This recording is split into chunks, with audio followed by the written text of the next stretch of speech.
Vote की ताकत से वो अपनी सरकार बनाया है, वोट की ताकत से अपना विधायक बनाया है, वोट की ताकत से अपना सांसद बनाया है।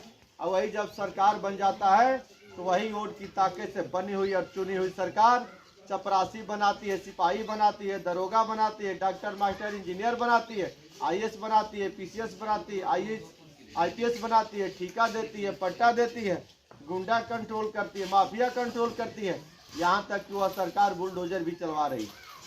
ये किसके ताकत से होता है? ये वोट की ताकत से है। उसी वोट को लगातार हम 75 वर्षों से देते आ रहे हैं और वो सारे वोट लेने वाले जब वोट लेकर के सरकार में चले जाते हैं तो हमारे हिस्से को लूट करके अपने लोगों में बांटने का काम करते हैं। इसीलिए असमानता हो जाती है, इसीलिए एक आदमी आगे चला जाता है और लोग पीछे हो जाते हैं। तो हमें अपनी ताकत को समझना होगा, हमें अपनी ताकत को पहचानना होगा। हम अपनी ताकत को आज तक दूसरे को दिए और वही जब ताकतवर हो गया तो हमारे ही गिरबान पे हाथ लगाना शुरू कर दिया, हमारे हिस्से की नौकरी को लूट करके अपने लोगों में बांटना शुरू कर दिया। यह बात सही है कि गलत है? तो हम लोग आज तक एक नहीं हो पाए, तो हम एक नहीं हो पाए तो हमें भी सारे लोगों से नकल करना चाहिए, दूसरे का मूल्यांकन करना चाहिए कि दूसरे लोग एक होकर के शासक बन सकते हैं। तो चौहान समाज की भी आबादी किसी से कम नहीं है, हमारी जनसंख्या किसी से कम नहीं है। आप जिस गांव में है, जिस जनपद में है, जिस प्रदेश में है, इस प्रदेश का मूल्यांकन करिए।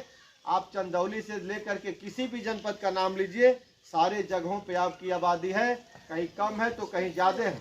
ऐसा नहीं है कि आप गायब हैं, ऐसा नहीं है कि उत्तर प्रदेश के मानचित्र से आप गायब हैं, लेकिन हम गायब तो नहीं हैं, लेकिन कभी अपनी ताकत को दिखाने का काम नहीं किया।